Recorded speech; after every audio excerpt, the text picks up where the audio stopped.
Përshëndetje nga lajmet e orës 15 këtu në Top Channel, ku ndërmjet të tjerash do të ndiqni. Prokuroria e krimeve të rënda nisi sot verifikimin dhe hetimin e të gjitha pasurive të Edmond Begos. Vendimi është marrë disa ditë pas arrestimit të tij e më pas lirimit nga autoritetet greke. Edmond Bego është dënuar për trafik droge dhe pjesëmarrje në organizatat kriminale. Opozita tregoi fakte se biznesmeni në kundërshtim me ligjin kishte fituar dhe punë publike.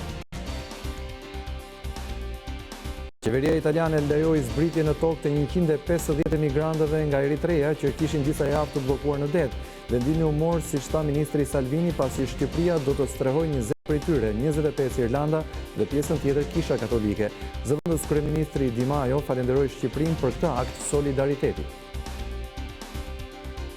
Emigrantët që u kthyen atë dhe për pushime janë duke u larguar. Fluks të shtuar ka në pikat e kalimit kufitar toksor, por dhe atë detar në portin e Durrësit, aty ku çdo ditë lundrojnë drejt Italisë me mijëra emigrantë shqiptar që jetojnë në Perëndim.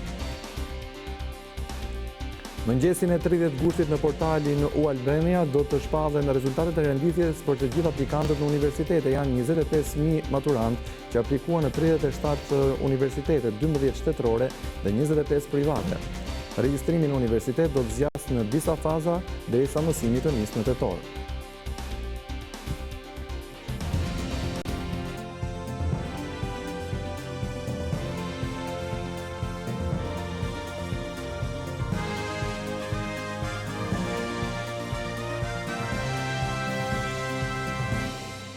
Prokuroria e krimeve të rënda nisi sot verifikimin dhe hetimin e të gjitha pasurive të Edmond Begos. Vendimi është marrë disa ditë pas ndalimit e më pas lirimit të tij nga autoritetet greke.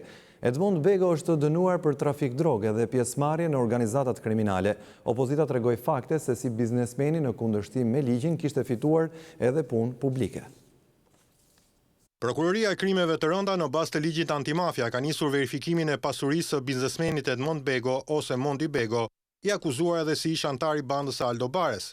Sipas burimeve të Top Channel, ky verifikim ka nisur këtë fundjavë, pasi emri i biznesmenit u rikthye në qendër të mediave dhe politikës javën e shkuar, pasi policia greke e ndaloi në Igumenic në bazë të një urdhër kërkimi ndërkombëtar të lëshuar nga autoritetet italiane. Të fundit e kishte dënuar Bego në vitin 2008 me 21 vite burg për trafik narkotikësh dhe organizat kriminale. Por ky vendim ishte njohur në vitin 2010 në Shqipëri nga gjykata e lartë, me vetëm 4 vjet e 4 muaj burgim, nga të cilat Bego kryu vetëm 1 vit e 11 muaj, pasi pjesa tjetër e dënimit ju fal nga gjykata e Krujës. E gjithë kjo procedurë duket se ka liruar biznesmenin nga dënimi italian, pasi edhe vetë autoritetet italiane u toroqën nga arrestimi i tij, duke kërkuar autoriteteve greke që ta lironin, pasi nuk e kishin më në kërkim. Por ndërkohë që Greqia priste përgjigje nga Italia, në Shqipëri emri Begos u fut në kanalet e politikës si afër me eksponent të majorancës qeverisëse. Partia Demokratike akuzoi kreun parlamentar të Partisë Socialiste Tauland Ballën se kishte lidhje me biznesmenin e dënuar për trafik droge dhe se e kishte mbrojtur atë. Madje PD kërkoi nisjen e hetimeve nga prokuroria, pasi Edmond Bego kishte përfituar fonde publike nëpërmjet tenderave, edhe pse rezultonte i dënuar penalisht për trafik droge. Pikërisht kjo pjesë pritet të verifikohet e para nga prokuroria e krimeve të rënda, nëse biznesmeni duhej apo jo të përfitonte fonde publike, ndërsa rezultonte i dënuar penalisht për trafik droge. Por burimet nga prokuroria e krimeve të rënda nuk kanë përjashtuar mundësinë edhe të hetimit të mirëfillt pasuror ndaj Edmond Begos, duke patur parasysh të kaluarën e tij. Pas vendimit për nisjen e hetimit pasuror, prokuroria pritet të marrë vendimet e dënimit ndaj biznesmenit, si dhe procedurat e tenderave që ka fituar me fondet publike për të verifikuar ligjshmërinë e tyre. Ky është Top Channel. Qeveria italiane lejoi zbritje në tokë të 150 emigrantëve nga Eritrea që kishin disa javë të bllokuar në det. Vendimi u mor, sikurse tha ministri Salvini, pasi Shqipëria do të strehojë 20 prej tyre, 25 Irlanda dhe pjesën tjetër Kisha Katolike. Zëvendës kryeministri Di Maio falenderoi Shqipërinë për këtë akt solidariteti.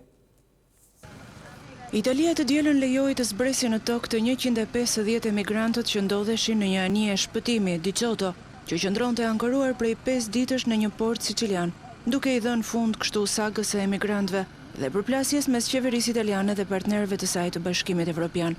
Emigrantët kryesisht nga Eritrea ishin bllokuar në portin e Katanias që nga e hëna, pasi qeveria refuzonte t'i lejonte të dilnin nga anija derisa shtetet të tjera të BE-s të pranonin të merrnin disa prej tyre.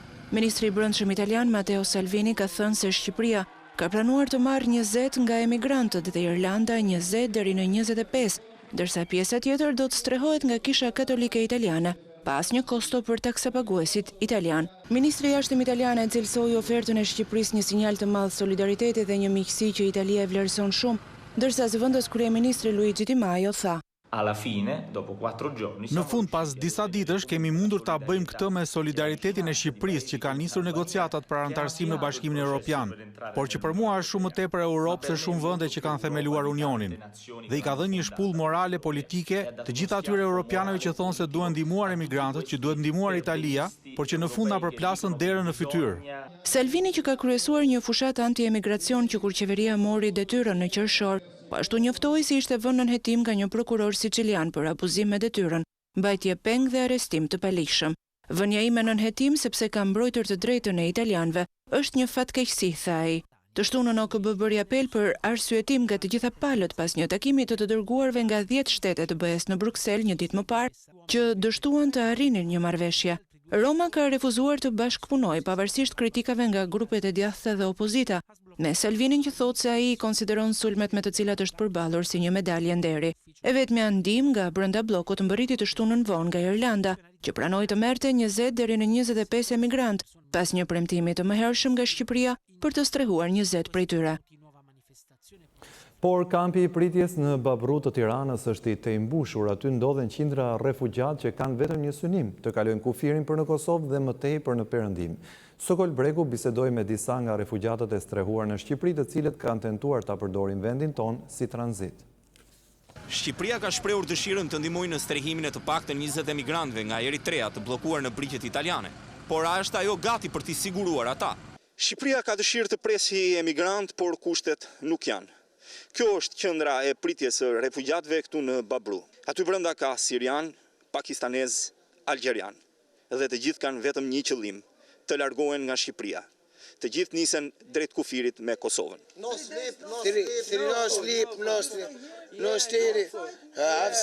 Top Channel kontaktoi disa të rinj nga Algjeria dhe Siria që tentuan të largoheshin nga ky kamp drejt Kosovës me qëllim Gjermanin.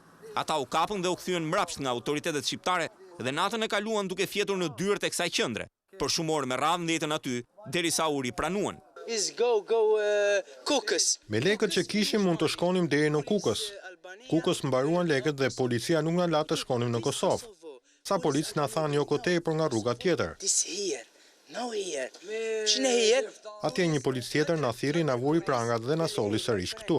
Ata e din përmendësh rrugën drejt BE-s dhe nuk kanë asnjë dëshirë për të qëndruar. Albania, Kosovo, Serbia, Bosna, Kroatia, Slovenia, Italia, Albania, Gjermani, Francë. Ata kanë ankesa për kushtet. Për ta kjo është një qendër thjesht për të futur kokën. Jo ushqim, jo triko, asgjë. Jemi keq, jemi të sëmur. Pavarësisht dëshirës së qeverisë, asgjë tjetër nuk është gati, por shqiptarët sillen mirë. Edhe këta algjerian denoncojnë vetëm Greqinë për mënyrën e sjelljes. Turkish, Grek, Albania. Greece no good, Albania is good.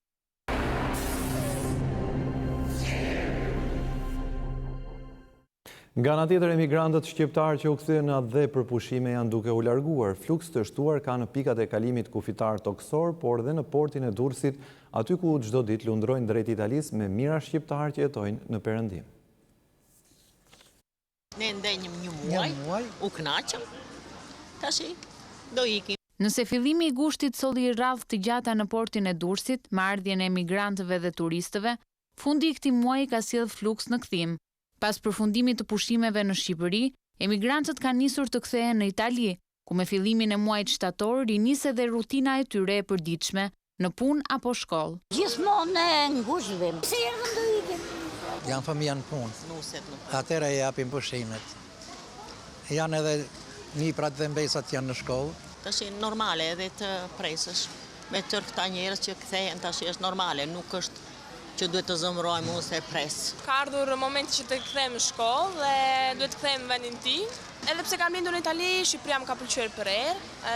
Janë traditat e prindërve të mi, kështu jam shumë e kënaqur që të vi çdo vit këthe. Porti i Durrësit po përballet me një fluks të madh njerëzish dhe automjetesh.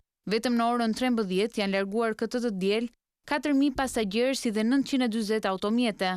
E njëjta situatë ka qenë përgjatë gjithë javës së kaluar, por në 24 gusht është shënuar kulmi i largimeve me 4.870 pasagjerë dhe 1.045 automjete. Numri i pasagjerëve që kanë nisur këtë fundjavë nga sheshi i tragjeteve Durrës për në Itali është 8.584. Po Gradeci zgjidhet nga ata që duan të pushojnë duke shijuar ditët e freskëta të qytetit, por së fundmi nuk ka më hapësirë për plazhe publike, ndërsa trotuarët janë bllokuar nga lokalet dhe parkimet e automjeteve. Po Gradeci njihet për natyrën e veçantë, mikpritjen dhe liqenin. Por këtë vit duket se bregu liqenor u pushtua nga shezlongjet dhe çadrat private, duke mos lënë vend për ata të cilët duan të pushojnë në plazhin publik.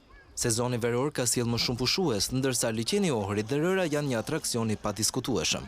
Qyteti prej vitesh siguron pushime komode dhe i ka shtuar së shumti turistët nga viti në vit. Ai zgjidhet kryesisht nga më të moshuarit, por edhe fëmijët, për të cilët preferohen temperatura disi më të ulta. Vim shpesh në Pogradec, na pëlqen. Jo nuk ka, është vetëm privat, edhe ne u mundua mos gjenim në një kështu, por nuk gjetëm dhe erdhëm në privat. Kush ka, do verë në privat, kush edhe ne sot kemi sakrifikuar në qikë që erdhëm këtu. Vetëm shezlon në privat, s'ke publike nuk u ke, qoftë se ka ndaj poshtë në s'kam zbritur. Ja për çdo ditë nga 3.000 lekë për shezlon, 3.000 lekë, 2 shezlon a lirë, më pak se kaq s'ka ku të vej, po ata që janë me rrogat vogla nuk ja u dalin dot. Ajo që të bie në sy gjithashtu është se rojet e plazhit mungojnë. Si të mos mjaftonin këto dhe trotuaret dhe vendet e parkimit të automjeteve përgjatë shëtitores kryesore janë zaptuar nga tavolinat, duke lënë shumë pak hapësirë publike për pushuesit. Rruga Fier Ballsh është një nga rrugët për të cilat shpenzohet shuma të mëdha parash për mirëmbajtje, por ky aks rrugor është gjithë gropa dhe kanale që bëhen shkak aksidentesh. Përgjatë të gjithë rrugës nacionale Fier Ballsh ka gropa të shumta të cilat rrezikojnë jetën e drejtuesve të mjeteve. Vende janë hapur edhe kanale të thella të cilat shpesh nuk dallohen menjëherë. I dëmtuar segmenti nga kthesa e Patosit deri te kthesa për në Ballsh, por më problematike është pjesa nga qafa e Larlarit deri tek oficina e vjetër.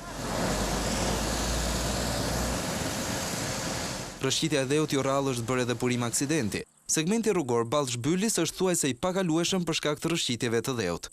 Në disa vende kalimi i makinave bëhet me shumë vështirësi vetëm me një kahë. Veç dëmtimeve, rruga për në qytetin antik të Bylisit është edhe shumë e ngushtë, vetëm 3 metra. Segmenti Ballsh-Sharanitas është më pak i dëmtuar se 2 segmentet e tjerë. Problematike në këtë pjesë mbeten gropat prapa uzinës së përpunimit të naftës, ndërsa pjesa tjetër është në gjendje më të mirë. Me një gjatësi prej vetëm 23 kilometrash, rruga nacionale Fier Ballsh është lënë krejtësisht në harres që pas ndërtimit të autostradës Levan-Tepelen. Taksa e re e pronës do të mblidhet bashkë me faturën e energjisë elektrike. Kjo është zgjidhja që ka gjetur qeveria, por taksën që ka nisur të aplikohet prej pranverës së këtij viti. Shoqata e Bashkive, një organizatë që drejtohet nga kryebashkiakja e Shkodrës, është kundër këtij vendimi. Ndjekim Indrit Maraku. Shoqata e Bashkive të Shqipërisë nuk e pranon propozimin e qeverisë që përcakton OSHE-n si agjent të vjerës së taksës së ndërtesës. Përfaqësuesit e kësaj shoqate që drejtohet nga kryebashkiakja e Shkodrës Voltana Ademi japin dhe arsyet. Ky kontroll i tepruar duke ndërhyrë me këtë mekanizëm bie ndesh me parimet e decentralizimit, bie ndesh me parimin e ndarjes së pushteteve.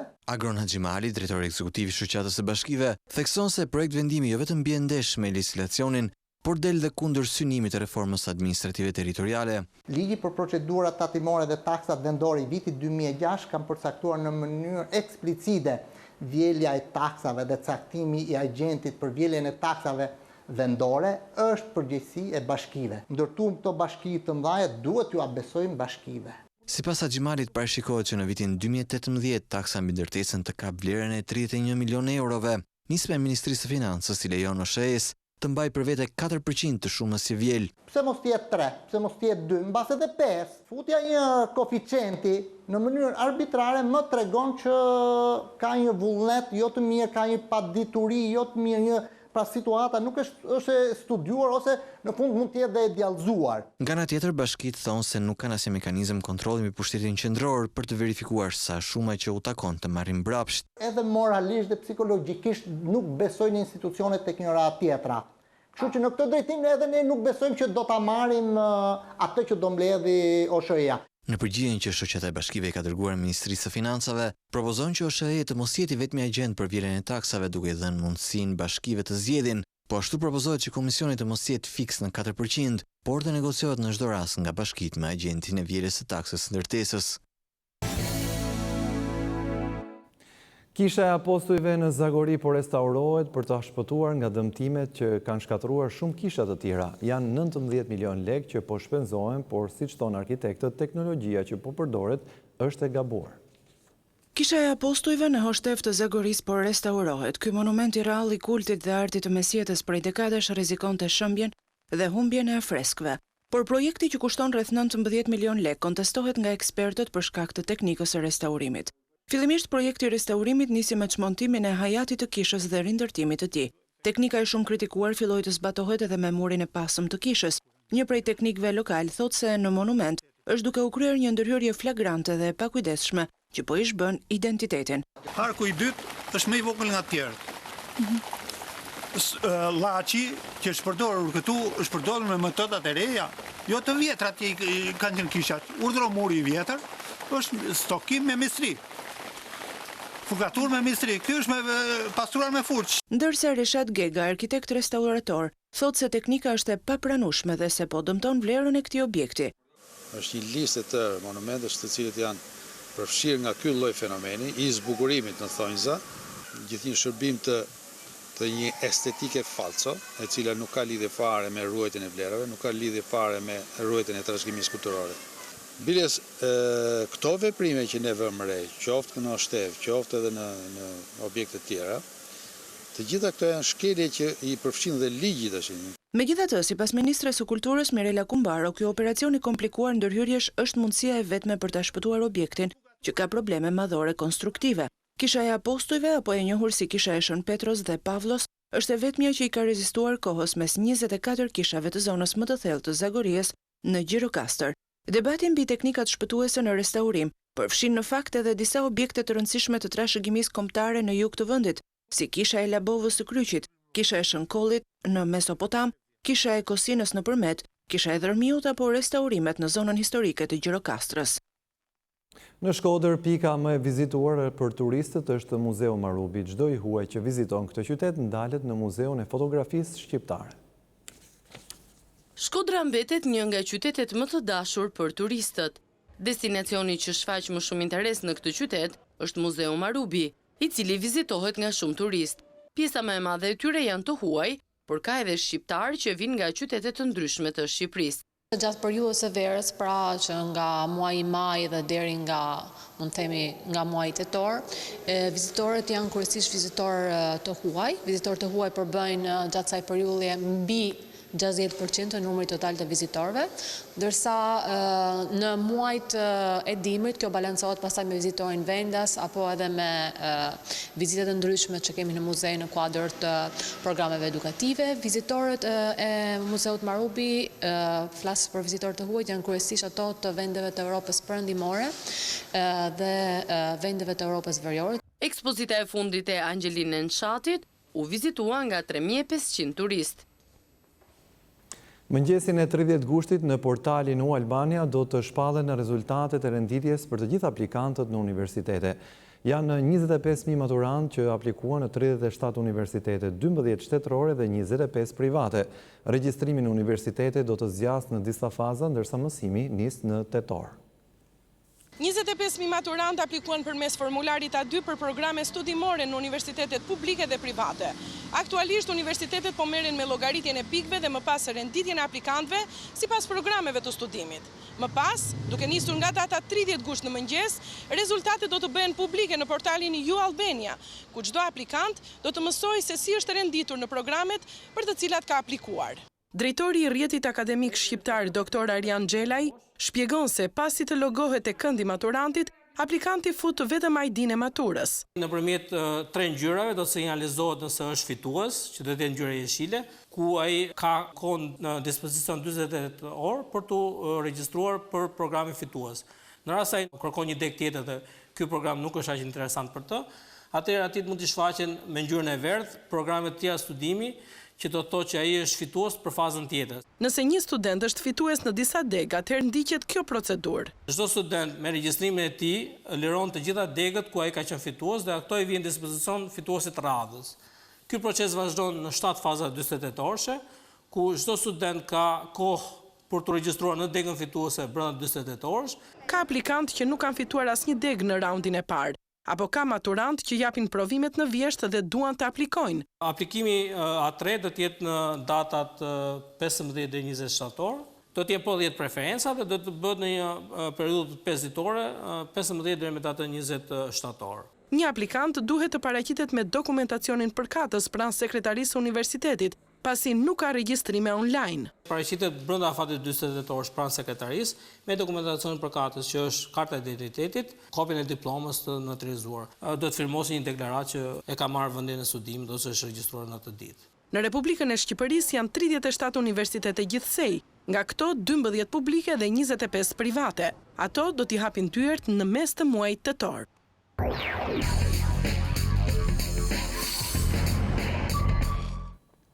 Takimi zyrtar mes Thaqit dhe Vučićit, ku do të bisedohet kokë më kokë për korrigjimin e kufive mes Kosovës dhe Serbisë, do të mbahet në 7 shtator, por 2 presidentët patën mundësi që të shkëmbejnë mendimet e tyre më herët.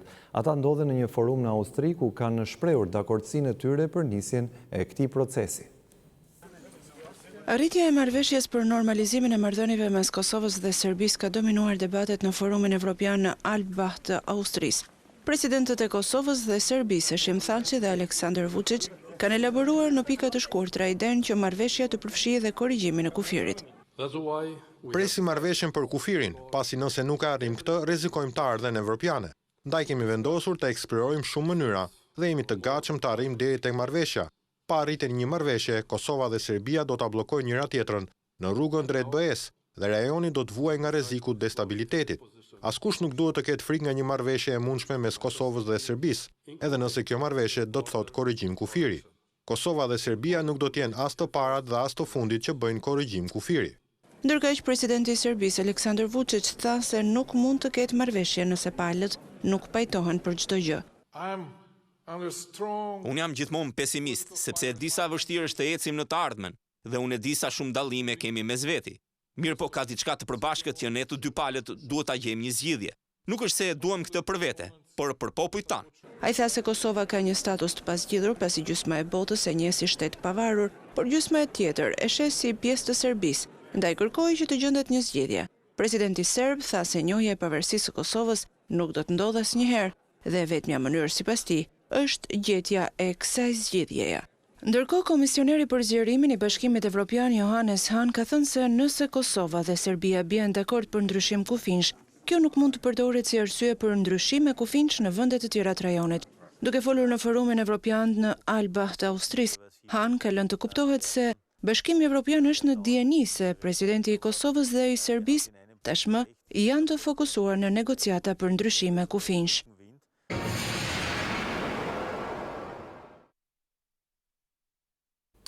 Munda nga jeta senatori amerikan John McCain, ai është një nga politikanët amerikan më të respektuar, i quajtur dhe hero për angazhimin e tij në ushtrinë amerikane në kohën që kaloi si rob lufte.